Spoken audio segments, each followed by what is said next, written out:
Okay, to give some ideas for transportation in Thailand, in Krabi, I think it works out better if you rent a car. We rented in economybookings.com. It turns out to be $30 per day. That includes taxes, fees, and the collision insurance. I did not take the extra full coverage, which you can if you want, as long as there is no major accident. I think you'll be okay. So for me, I did not take it, and it was good enough for me, and I didn't have an issue. And it's pretty easy to drive. For me, driving the other side of the road, I got used to it in the first few minutes of the drive, so it's not that difficult, and the traffic is not as heavy in Krabi, so I think you can easily drive without an issue. Then we went to Phuket. In Phuket, also I rented in economybookings.com, which turns out to be the same price. And it's a good size car. You get a Toyota Fortuner, which is the size of 4Runner in US size wise, so it's a pretty good sized SUV. In Phuket, the traffic is a little bit heavier, but since I got used to driving in Krabi, it wasn't a big issue. I was able to manage. Again, I did not take the full coverage. I just went with the collision basic coverage that comes with the booking when you first book, and we didn't have an issue in Phuket either. So I was able to easy to rent, and I was able to return the car easily. In Bangkok, we did not rent a car. We figured taking a Uber kind of service is better, but they don't have Uber in Bangkok, so you have to download both Grab and Bolt. They are like similar to Uber and Lyft, I guess. Sometimes one you get a better deal than the other. Bolt, I found they were giving better deals. 90% of the time I used Bolt as the main service.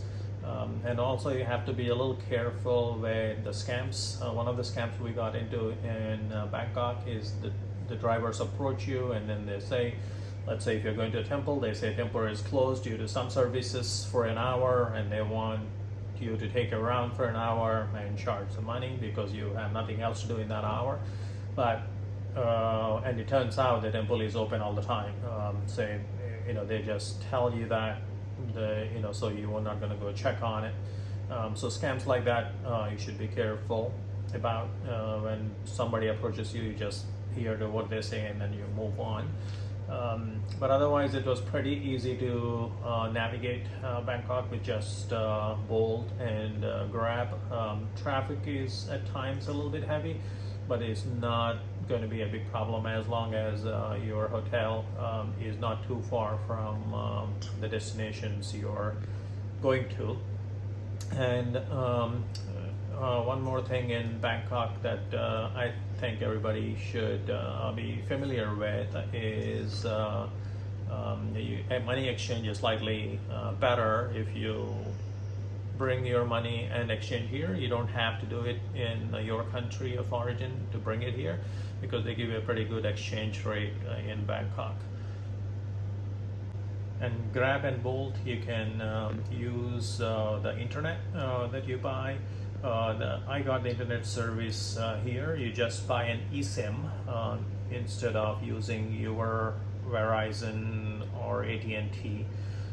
If you get a roaming service, I think it turns out to be a lot more expensive than getting an eSIM. I got eSIM for $20 for 15 days worth, and you can get unlimited internet, unlimited local phone calls, text messages, and if you just turn off the data roaming on your primary cell phone, then you won't be charged for the Verizon service. You may still have to call them to make sure that you're not being charged, as Verizon may still charge you for the data roaming every day that you're here. But if you call them, then they will put a note in your account, so you won't be charged.